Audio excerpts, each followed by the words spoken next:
let us all drink deep of the feces that is the Metroid franchise at this time.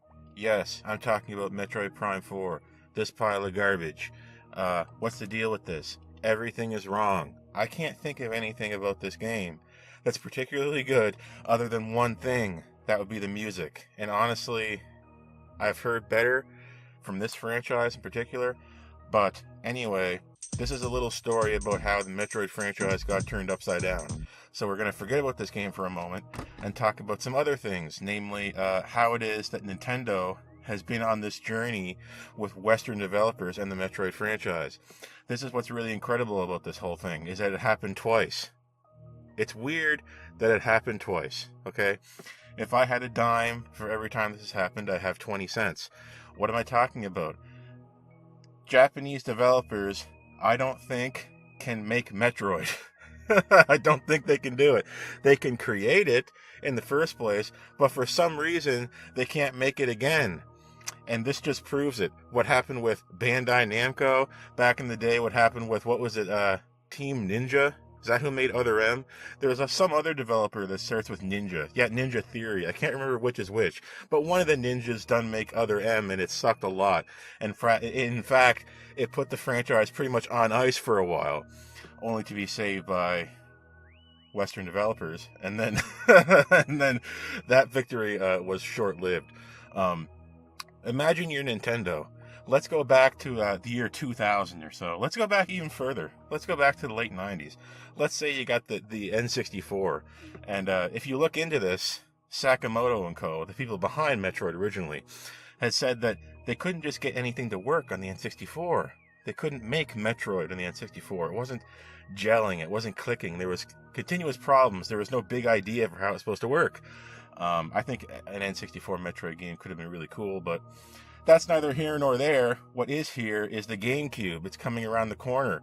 And they have the bright idea to give it to an unknown, or relatively unknown, I don't know, Western developer named Retro Studios. Metroid is dead. It hasn't existed on this console, the N64, so it's, a dormant franchise. Can it be saved? Yes.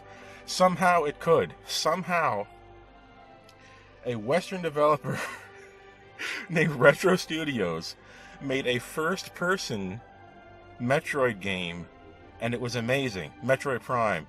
Miyamoto allegedly himself said, no, it has to be first-person. Back in those days, you could listen to him, but nowadays I think he's a little bit crazy. It's been a really long time since he had a good idea, I'd say.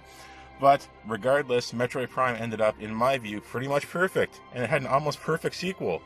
I think some days I like Metroid Prime 2 better. Metroid Prime 2 Echoes, that is. So you can be saved from yourself by Western developers once. And we had the Metroid Renaissance. We had Fusion. I mean, what do you think about Fusion? I love Fusion, but it's more linear. Every time you give this to Japanese developers, it was getting more linear. It was getting more like other games. The Japanese had a happy knack for making Metroid into something that's not Metroid. Make it something else. Also, it should be noted that typically Metroid does not sell well in Japan, or overall in general, unless you're talking about Prime games, who I think were breaking away from that mold. So Metroid is back. But, alas, not all is well in the House of Retro, because by the time we get to Metroid Prime 3, it's starting to feel like other games. We're speedrunning the Japanese idea of how to make Metroid, in a sense. Lots of waggle, lots of talking, just shooting stuff, kind of boring. But Metroid Prime 3 is still a pretty good game. So you could see the writing on the wall. And frankly, together with all these things in Metroid Prime 4, I should have seen the writing on the wall a long time ago. I should have seen the red flags, but I was high on copium at the time.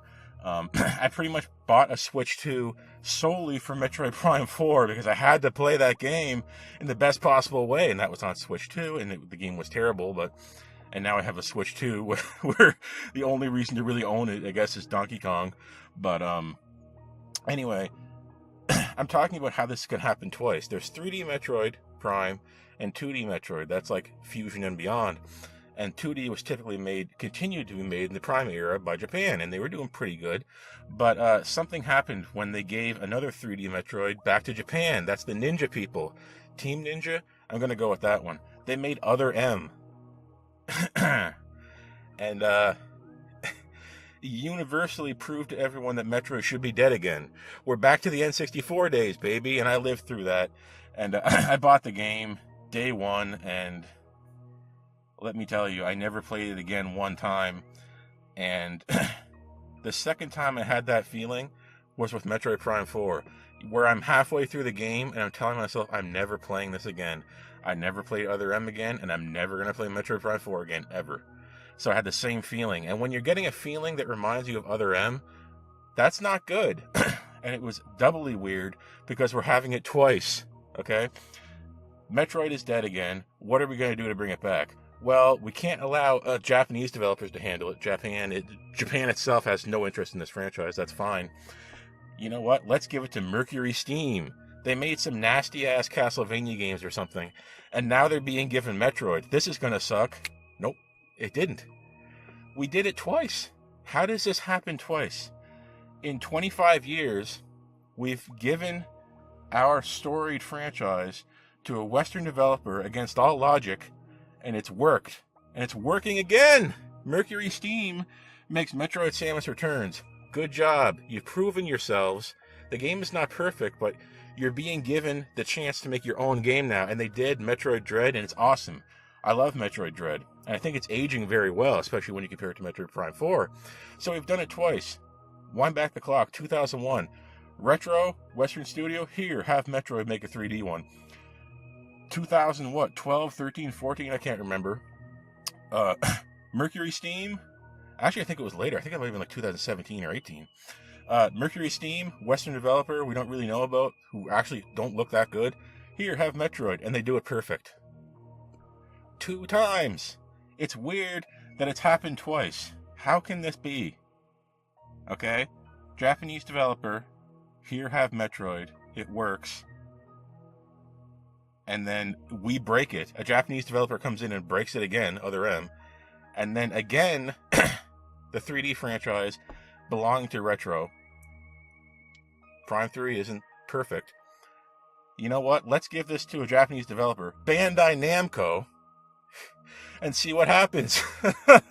We gave it Bandai Namco. I don't know what their game would have looked like, but allegedly their game was very different than this. But according to the cope from the developers, yeah, you know Metroid Prime 4 is a good game when the developers are coping after launch. As soon as they're coping, you know how bad it must be. Because, holy shit, you're never supposed to say that your game is terrible. But when you're coming out and saying, oh, we had to salvage what Bandai Namco left behind, we weren't allowed to do this, there was difficulties with this, translate from corpo speak, that means we know it's bad. The developers themselves are coping over it. And Nintendo, in its infinite wisdom, thought, okay, let's give it to Bandai Namco. And there was some confusion over who was developing it because it wasn't Retro. And then years into development, it was cut short, and Retro was brought in to be the sole developer, but they were told, apparently, not to lose what was already made. You had to salvage it. So you have Retro salvaging a Japanese dev's idea for what Metroid Prime 4 would be. That's genius. It went south one time. Let's give Metroid back to Japan. We get Other M. Fail. Let's give Metroid back to Japan. Metroid Prime 4 with Bandai Namco. Fail. Retro can come in and save it? Ah, yes. Awesome. Retro Studios is making Metroid Prime 4. Hell yeah, this is going to be awesome. I'm afraid, I don't know for sure, but I'm afraid the people from Retro Studios that are still there now who worked on Metroid Prime 4, it's probably the person who pushed the broom. It's probably the person who fixed the furnace. It's probably not key game designers. I don't know, but I have a hunch that might be the case because this does not feel or play or seem like a Retro Studios game. A developer that starts with R, just like Rare, who also took over a franchise and made it really, really good, and then disappeared. So is Retro going to be back for Metroid Prime 5? I don't know. I'm holding out a little bit of hope, but I'm holding out a lot less hope than I originally had before I played Metroid Prime 4, because it is a pile of garbage. So this video was not about Metroid Prime 4. It was about the fact that Nintendo can somehow give a franchise to an untested, unknown developer have it work out perfect 2 times in a row, give it back to Japanese devs, and have them fail 2 times in a row. One completely, and now at Metroid Prime 4, we're not so sure, because the game is like half Bandai Namco, half Retro Studios. So, Nintendo, make a decision early, give it to Retro, or cancel it. I was very interested in playing Metroid Prime 5, but there was a certain point I passed in Metroid Prime 4 where I had no more interest in playing it at all. Anyway, that's how I feel about the situation with Metroid leading up to now. A little history lesson for you embedded in there too with regards to the N64, the arrival of Retro Studios, Other M, and then today. And that's what happened.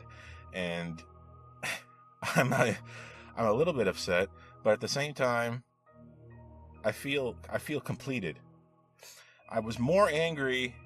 My peak anger was before Metroid Prime 4, and I saw Miles McKenzie, right?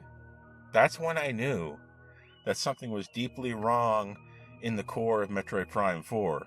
And then when I played it, halfway through I realized the entire game is just garbage. And I was saying, not, this is my peak anger. I was saying, okay, my anger has been confirmed. I get it now. Let's put it to sleep. And I'm past the anger now, and I'm just into acceptance. Okay. And I noticed that when Other M came out, my anger phase lasted a lot longer because I think I was younger. And frankly, now I'm just used to the garbage. I'm enjoying the garbage now. Just take my money, give me the garbage, I'll play it. I don't care. I have no opinions of my own. Everything is garbage. Give me the garbage.